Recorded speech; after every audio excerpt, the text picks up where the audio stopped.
Hi Ian, another question for you. In your blog, I'm just going to abbreviate this question a bit. In your blog video called Late Season Queen Check, you say on your tickets you mark down Chilean, Australian, Hawaiian, New Zealand.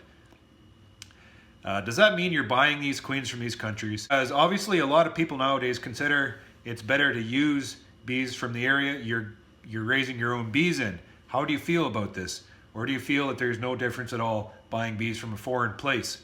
That's a really good question. I don't buy as many import queens anymore, but my base stock is from Hawaii, the Kona queen, down to California, Oliveras. I have New Zealand genetics in here. I have genetics, from Chile. So my gene pool is pretty diverse in my apiary, and that's what I'm breeding from. When you talk about breeding bees in Hawaii or California or Australia, you have to realize they're breeding from, if they're breeding from the subspecies like the Carniolan type bee that kind of originated in Germany, that Germany, Austria area, where it exhibits very certain specific characteristics. Okay, so they're using that Carniolan bee, and they're building their breeding program around those characteristics of that subspecies already. They do the same with Italian. I know lots of guys down in the States love Italian just because they're very broody. They just brood up these big, beautiful hives, very easy to manage. I have trouble up here because they're not as winter hardy, I find. Then you got a subspecies like Caucasian.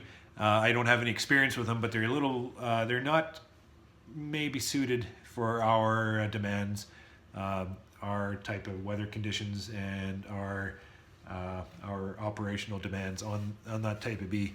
So you have those subspecies that we're breeding from, and they have those inherent characteristics in them that we're forming our breeding programs around, like the Russian bee, the Buckfast, the VHS. Those are all different strains and breeding programs off those types of bees. So I hope that's kind of answered your question a little bit. If the inheritable traits in that bee, and they're breeding their program around that inheritable trait, it's going to exhibit itself wherever it is in the world. But I do understand, I completely follow along with you, and I'll use this example. In Australia, they have a terrific breeding program down there, and their bees are very adapted to their climate and to their pest population. Okay, you bring those queens up to the United States or Canada, and they hit a little bit of stress, and pow, these hives are just kicking out chalk brood mummies. It's just terrible. And we're saying, what in the world? Well, what's going on is those bees have been bred and adapt to the specific chalk brood fungus down there. Okay, that chalk brood fungus is different in Australia, and it probably isn't in the United States, and they're exposed to the chalk brood fungus in the United States, and all of a sudden they can't manage it the same way they did back in Australia. So to that point is very important, and regionality is very important in those instances. And especially, for me too, my operation is very specific to what I do. I winter inside. They're confined for 5 months.